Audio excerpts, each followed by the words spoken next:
जय श्री हरि। आप सभी का हमारे YouTube चैनल में स्वागत है। आज हम लोग मार्गशीर्ष मास के शुक्ल पक्ष की मोक्षदा एकादशी की व्रत कथा सुनेंगे। कथा इस प्रकार है।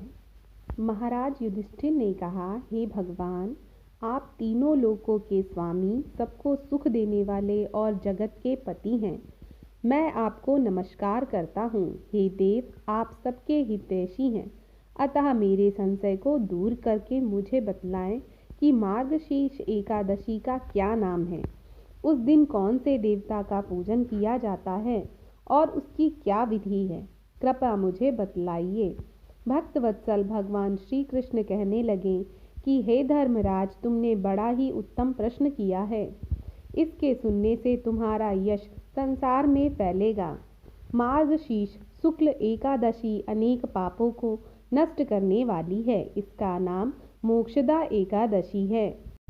इस दिन भगवान दामोदर की धूप, दीप, नैवेद्य आदि से भक्ति पूर्वक पूजा करनी चाहिए। अब इस विषय में मैं एक पुराणों की कथा कहता हूँ। गोकुल नाम के नगर में बैखानस नामक एक राजा राज्य करता था। उसके राज्य में चारों वेदों के ज्ञाता ब्राह्मण रहते थे। वह राजा अपनी प्रजा का पुत्रवत पालन करता था। एक बार रात्रि में राजा ने एक स्वप्न देखा कि उसके पिता नरक में हैं। उसे बड़ा आश्चर्य हुआ। प्रातः वह विद्वान ब्राह्मणों के पास गया और अपना स्वप्न सुनाया। कहा, मैंने अपने पिता को नरक में कष्ट उठाते हुए देखा है। उन्होंने मुझसे कहा कि हे पुत्र, मैं नरक में पड़ा हूँ, यहाँ से तुम मुझे मुक्त कराओ। जब से मैंने ये स्वप्न देखा है तब से मैं बहुत बेचैन हूँ। चित्त में बड़ी अशांति हो रही है। मुझे इस राज्य, धन, पुत्र, स्त्री, हाथी, घोड़े आदि में कुछ भी सुख प्रतीत नहीं होता। क्या करूं? राजा ने कहा, हे ब्राह्मण देवताओं, इस दुख के कारण मेरा सारा शरीर जल रहा है। अब आप कृपा करके कोई तप, दान, व्रत आदि ऐसा उपाय बतलाइए जिससे मेरे पिता को मुक्ति मिल जाए। उस पुत्र का जीवन व्यर्थ है जो अपने माता पिता का उद्धार ना कर सके। एक उत्तम पुत्र जो अपने माता पिता तथा पूर्वजों का उद्धार करता है, वह 1000 मूर्ख पुत्रों से अच्छा है।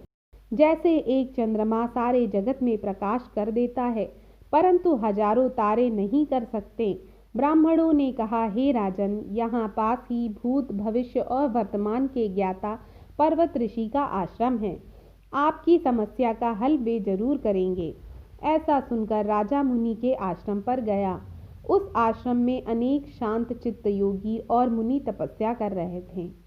उसी जगह पर्वत मुनि बैठे थे। राजा ने मुनि को दंडवत किया। मुनि ने राजा से सांगोपांग कुशल पूछी। राजा ने कहा कि महाराज, आपकी कृपा से मेरे राज्य में सब कुशल है, लेकिन अकस्मात मेरे चित्त में अत्यंत अशांति होने लगी है। ऐसा सुनकर पर्वत मुनि ने आंखें बंद की और भूत विचारने लगे। फिर बोले, हे राजन, मैंने योग के बल से तुम्हारे पिता के कुकर्मों को जान लिया है। उन्होंने पूर्व जन्म में कामातुर होकर एक पत्नी को रति दी, किंतु सौत के कहने पर दूसरे पत्नी को ऋतुदान मांगने पर भी नहीं दिया। उसी पाप कर्म के कारण तुम्हारे पिता को नरक में जाना पड़ा। तब राजा ने कहा, इसका कोई उपाय बतलाइए। मुनि बोले, हे राजन, आप मार्गशीर्ष एकादशी का उपवास करें और उस उपवास के पुण्य को अपने पिता को संकल्प करके दे दें। इसके प्रभाव से आपके पिता की अवश्य ही नरक से मुक्ति हो जाएगी।